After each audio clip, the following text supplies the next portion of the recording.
अस्सलाम वालेकुम, welcome back to my YouTube channel. आज की इस वीडियो में हम पढ़ेंगे बर्न्स के बारे में। अगर हमारे पास टिश्यू को इंजरी हो रही है किसी थर्मल, इलेक्ट्रिकल या केमिकल एजेंट से या रेडिएशन एनर्जी से, तो उसको हम बर्न्स कहेंगे। ये फैटल होते हैं, लाइफ थ्रेटनिंग होते हैं, डिसफिगरमेंट कॉज कर देते हैं और एक्सीडेंटल डेथ डेथ का थर्ड लार्जेस्ट कॉज है।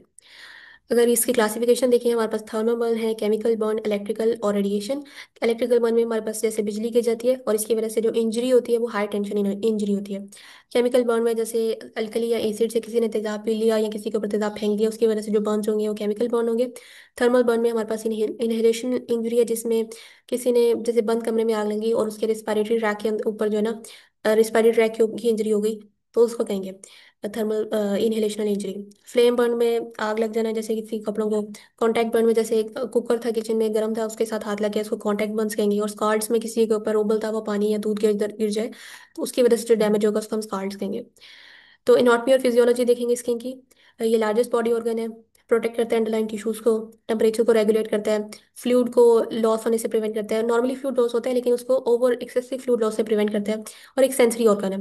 अगर हमारे पास स्किन को इंजरी हुई, बर्न के केस में स्किन को इंजरी होगी ना, तो इस केस में हमारे पास इन्फेक्शन के चांसेस बढ़ जाएंगे, नॉर्मल वाटर बैलेंस मेंटेन नहीं होगा और टेम्परेचर रेगुलेट नहीं कर पाएगी बॉडी। लेयर्स, इसकी दो लेयर्स होती हैं, एपिडर्मिस और डर्मिस। एपिडर्मिस के भी आगे फर्दर आउटर सेल्स होते हैं और इनर डीप लेयर्स होते हैं। आउटर सेल्स होते हैं वो डेड होते हैं, वो शेड ऑफ भी हो जाते हैं, प्रोटेक्शन के तौर पे एक्ट करते हैं वो, और वाटर टाइट सील बनाते हैं। जो डीपर लेयर होते हैं उसमें वो फर्दर लेयर्स में डिवाइड होती है, उसमें से एक स्ट्रेटम कॉर्निया भी होती है। इसके अलावा इसके अंदर पिगमेंट होता है जो कि यूवी रेडिएशन से बंदे को प्रोटेक्ट कर रहा होता है। जो डर्मिस है उसकी पैपिलरी लेयर होती है और रेटिकुलर लेयर। पैपिलरी लेयर ऊपर वाली होती है जिसके अंदर इलास्टिक कनेक्टिव टिश्यू होता है और ये थोड़ा टफ होती है, जबकि जो सारी blood vessels, nerve endings, sweat glands, sebaceous glands और हेयर फॉलिकल्स ये रेटिकुलर लेयर में प्रेजेंट होते हैं। और हर फॉलिकल के साथ एक मसल होता अटैच होता है जिसको हम कहते हैं इरेक्टस पाइलोरम मसल। इसकी कॉन्ट्रैक्शन की वजह से जो है ना, हेयर जो है वो अपराइट हो जाते हैं।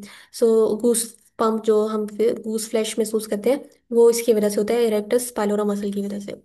Depth of burn. Depth of burn को, it is important to estimate the depth of the burn, ताकि आप असेस कर सकें कि सवेरिटी के कितना सवेयर बर्न है और आप उसके अकॉर्डिंग जो है वूंड की केयर को प्लान कर सकें कि हमने कितना फ्लूइड देना है इसको। ये हम मैनेजमेंट में देखेंगे। बर्न्स को 3 डिग्री में क्लासीफाई किया होता है, first degree, second degree, third degree burn, जिसको हम सुपरफिशियल बर्न, पार्शियल थिकनेस और फुल थिकनेस भी कहते हैं। ये डिपेंड करता है कि कितनी लेयर स्किन की इन्वॉल्व है, इसलिए हम स्किन की लेयर्स के बारे में पढ़ रहे थे। तो अगर फर्स्ट डिग्री बर्न में जस्ट एपिडर्मिस इन्वॉल्व होती है और स्लाइट सी पेपिलरी लेयर, जो डर्मिस की पेपिलरी लेयर होती है ऊपर वाली, वो स्लाइट सी इन्वॉल्व होती है। तो इसकी वजह से फीचर्स क्या आएंगे? रेडनेस होगी, जस्ट पेन होगी, टेंडरनेस होगी, ठीक है, और वहाँ पे वार्मनेस इंक्रीज हो जाएगी, एडिमा में अगर, बट नो ब्लिस्टरिंग, छाले नहीं बनते यहाँ पे, ठीक है। और इस एग्जाम्पल में सनबर्न्स आ जाते हैं और ये 7 दिन के अंदर यूजुअली हील हो जाते हैं। जबकि जो सेकंड डिग्री बर्न होते हैं, यहाँ से देख लेते हैं फर्स्ट डिग्री बर्न को जिसमें जस्ट रेडनेस है।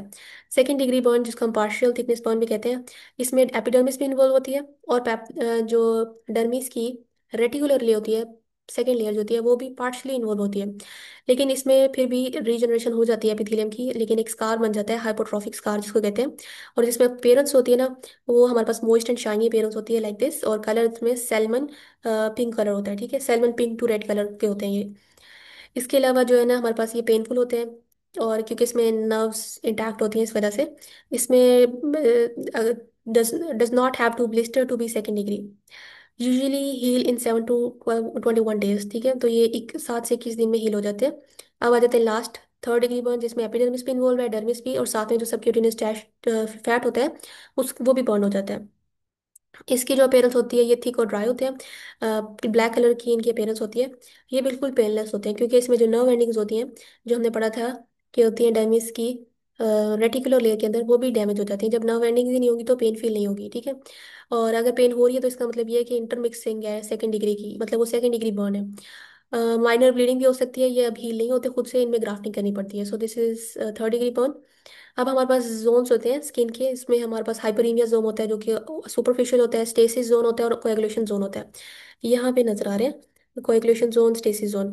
अगर हमारे पास जोन ऑफ हाइपरीमिया का बर्न हुआ है तो उसमें ब्लड फ्लो अच्छा होता है, वो जस्ट रेड कलर के अपेयरेंस होती है उनमें, जल्दी हील हो जाते हैं। अगर हमारे पास जोन स्टेसिस का जोन का बर्न हुआ है, उसमें सर्कुलेशन थोड़ी स्लगिश होती है, तो वो कन्वर्ट हो सकते हैं फुल थिकनेस बर्न में, और ये उसमें जो अपेयरेंस होगी वो मोटल रेड होगी। और जो जोन है कोएगुलेशन, अगर वो इन्वॉल्व होगा तो उसमें नेक्रोटिक टिश्यू में कन्वर्ट होंगी, क्योंकि वहाँ सर्कुलेशन नहीं होती है, और वाइट कलर की अपेयरेंस हो जाएगी बर्न की। Extent of burn. Extent of burn को पढ़ने से पहले इफेक्ट ऑफ बर्न है। लोकल इफेक्ट में ये है कि अगर एक जगह पे बर्न हुआ है तो वहाँ पे इन्फेक्शन के चांसेस, नेक्रोसिस हो सकती है वहाँ की टिश्यूज की, वहाँ पे सेप्सिस हो सकता है, फ्लूइड लॉस बहुत ज़्यादा इंक्रीज हो जाएगा, 200 ml पर सरफेस एरिया। और हाइपोथर्मिया हो सकता है क्योंकि टेम्परेचर रेगुलेशन नहीं होगी, अब डिहाइड्रेशन होगी फ्लूइड के लॉस होने की वजह से। रीजनल इफेक्ट जो है वो, अगर हमारे पास सर्कमफेरेंशियल बर्न हुए हैं, सर्कमफेरेंशियल बर्न जो है ऐसे गोलाई में होते हैं, तो उसकी वजह से जो वेसल्स और नर्व्स जो है वो डैमेज हो जाएंगी और इस स्कार बनने के चांसेस होंगे। स्कार को हम आगे देखेंगे क्या होता है। और इसकी वजह से कंपार्टमेंट सिंड्रोम जो होता है हो जाता है। इसके अलावा इस्कीमिया हो सकता है और पैरेस्थीसिया हो सकता है। रिस्पायरेटरी अगर सिम्टम्स आएंगे, अगर हमारे पास इनिशियल इंजरी हुई है तो उसमें हमारे पास ट्राइडर होगा कि जब बंदा इंस्पायर करेगा तो एक वॉइस प्रोड्यूस होगी। रिस्पायरेटरी डिस्ट्रेस में जा सकता है। सिस्टेमिक इफेक्ट कौन से आएंगे कि ब्लड रिड्यूस हो जाएगा, मेटाबॉलिक इफेक्ट्स आएंगे, माइग्लोबिन रिलीज होगा, माइग्लोबिन रिलीज होने की वजह से माइग्लोबिन यूरिया होगा। रीनल इफेक्ट्स आएंगे उसकी वजह से, अगर किसी ने एसिड पी लिया तो उसकी वजह से अल्सर्स बन सकते हैं एसिड स्टमक के अंदर। तो ये सारे इसके इफेक्ट्स हैं, लोकल, रीजनल और सिस्टेमिक इफेक्ट। अब हमने एक्सटेंट ऑफ बर्न को देखने के लिए कि कितना बर्न हुआ है, उसके लिए हमने दो रूल्स पढ़ने हैं, रूल ऑफ वन और rule of nine. Rule of one तब यूज करते हैं जब एक छोटा सा बर्न एरिया है, उसको अब हम अपने आउटस्ट्रेच पाम यानी अपना हाथ फैला लेंगे और फिंगर्स को, और उससे हम लोग जो है बॉडी सरफेस को मेजर करेंगे। ठीक है, जितना बर्न होगा फिर हम उसको बताएंगे कि कितना परसेंट ये है, तो उसको हम रूल ऑफ वन कहते हैं। जबकि अगर हमारे पास सरफेस एरिया ज़्यादा है तो फिर हम रूल ऑफ नाइन यूज़ करते हैं। इसमें हर बॉडी को डिवाइड किया हुआ है एनाटॉमिकल रीजन में, और उसको हमने मल्टीपल ऑफ नाइन पे डिवाइड किया हुआ है। ठीक है, तो इसमें हमारे पास ऐसा होगा कि अगर चेस्ट है, front of the chest burn हुई है तो हम कहेंगे 18% ऑफ द बर्न है। और अगर back of the chest burn हुई है तो वो भी 18%। और अगर हमारे पास एक आर्म की फ्रंट साइड बर्न हुई है तो 4.5%। और अगर वो पूरी आर्म अगर राइट साइड की अगर किसी बंदे की जल गई है तो हम उसको लिखेंगे कि इसका 9% बर्न है। ठीक है, अगर हमारे पास दोनों आर्म्स जल गए हैं तो फिर हम कहेंगे 18% ऑफ बर्न है। ठीक है, तो इस तरह जो है हमारे पास लेग्स की, front of the leg, each leg 9% है, and back of each leg 9%। और हेड देखें, फेस एंड हेड दोनों मिला के जो है फ्रंट 4.5% और बैक 4.5%। सो ये हमारे पास रूल ऑफ नाइन है। पीडियाट्रिक्स में थोड़ा सा डिफरेंट होता है, ये हमारे पास एज के अकॉर्डिंग बताया हुआ है कि अगर हेड फ्रंट एंड बैक होगा, तो अगर एज बच्चे की बिल्कुल अभी पैदा हुआ है तो 10% होगा, उसमें हम कहेंगे बर्न हुआ है। अगर वन एक साल का है तो फिर 9%, अगर 5 साल का है तो 7%, और 10, अगर 10 साल का है तो 6% बर्न हुआ है अगर उसका हेड एंड फेस की आगे पीछे से दोनों ये बर्न हुआ है तो ये अकॉर्डिंग टू एज लिखा हुआ है। सिवियरिटी ऑफ बर्न में हम लोगों ने तीन कैटेगरीज रखी हुई है, क्रिटिकल बर्न, मॉडरेट बर्न और माइनर बर्न। क्रिटिकल बर्न हम तब कहेंगे जब 3rd डिग्री का बर्न है। 3rd डिग्री बर्न जो हमने पढ़ा है फुल थिकनेस बर्न, और हमारे पास टोटल बर्न सरफेस एरिया जो है वो 10% से ज़्यादा है, या हमारे पास 2nd डिग्री बर्न है और टोटल बर्न सरफेस एरिया जो है वो 30% से ज़्यादा है, तो इसको हम कहेंगे कि अब क्रिटिकल पेशेंट है, इसको हॉस्पिटल में डालना ज़रूरी है। इसके अलावा अगर बच्चों में टोटल बर्न सरफेस एरिया जो है यानी उसका जो हिस्सा बॉडी का जल है वो 20% से ज़्यादा है, तो उसको भी हम क्रिटिकल बर्न में डालेंगे। अगर किसी की रेस्पिरेटरी इंजरी हो गई है या फिर जेनिटेलिया का, फीट का, फेस का, हैंड्स की बर्न हुआ है तो उसको हम क्रिटिकल बर्न ही कंसिडर करते हैं। अगर किसी को बर्न हुआ है साथ में कोई और ट्रॉमा भी हुआ है या उसके अंदर कोई हेल्थ प्रॉब्लम थी जैसे उसको डायबिटीज़ थी तो फिर वो क्रिटिकल बर्न में ही आएगा। इलेक्ट्रिकल बर्न भी क्रिटिकल होते हैं और केमिकल बर्न्स भी क्रिटिकल बर्न होते हैं। मॉडरेट बर्न में हम कहते हैं अगर 3rd डिग्री बर्न है और टोटल बर्न सर्फेस एरिया जो है वो 2 से 10% के दरमियान में है, और यहाँ 2nd डिग्री बर्न है और total surface burn surface area 15 से 30% के दरमियान में, एज इट इज़ आपको याद रखना है एडल्ट्स में। और क्वीड्स में 10 to 20% के दरमियान में। इसमें जो है हैंड्स, फीट, फेस और जेनिटेलिया को हम नहीं रखते क्योंकि अगर ये इनका बर्न होगा तो फिर हम उसको क्रिटिकल में डाल देंगे। इसमें कोई कॉम्प्लिकेटिंग फैक्टर्स भी नहीं होते। जो माइनर बर्न होते हैं उसमें 3rd डिग्री बर्न और टोटल बर्न सरफेस या 2% से कम है, या 2nd डिग्री बर्न है और 15% से कम है एडल्ट्स में, और बच्चों में 10% से कम है, या 1st डिग्री बर्न है और टोटल बर्न सरफेस एरिया जो है वो 20% से कम है।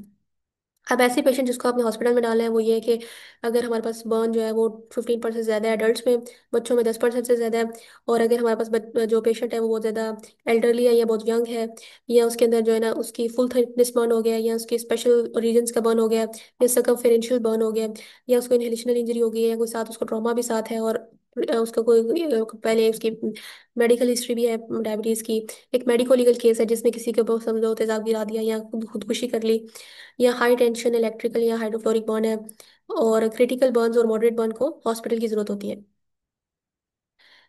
पैथोफिजियोलॉजी में ये है कि जब भी बर्न होगा तो इन्फ्लेमेटरी रिएक्शन प्रोड्यूस होगा, उसकी वजह से वेसल्स की परमेबिलिटी इंक्रीज हो जाएगी, वाटर और जो सल्यूट है और ये प्रोटीन है ये वेसल्स के अंदर से मूव करेंगे outside the vessel extra vascular space में। और वॉल्यूम जो है फ्लूइड लॉस का, वो डिपेंड करता है कि कितना बर्न एरिया हुआ है। जितना ज़्यादा बर्न एरिया होगा उतना ज़्यादा फ्लूइड लॉस होगा उस एरिया का। अबव 15% ऑफ सरफेस एरिया, अगर हमारे पास 15% से सरफेस एरिया मतलब ज़्यादा है, तो उस केस में बंदे को इतना फ्लूइड लॉस हो जाएगा कि वो बंदा शॉक में जा सकता है। इसीलिए उनको हॉस्पिटल में डालना जरूरी होता है। फिर हम आगे फ्लूइड रिससिटेशन करते हैं इनकी। So that was all about burn. In the next part, we will discuss the management of burn.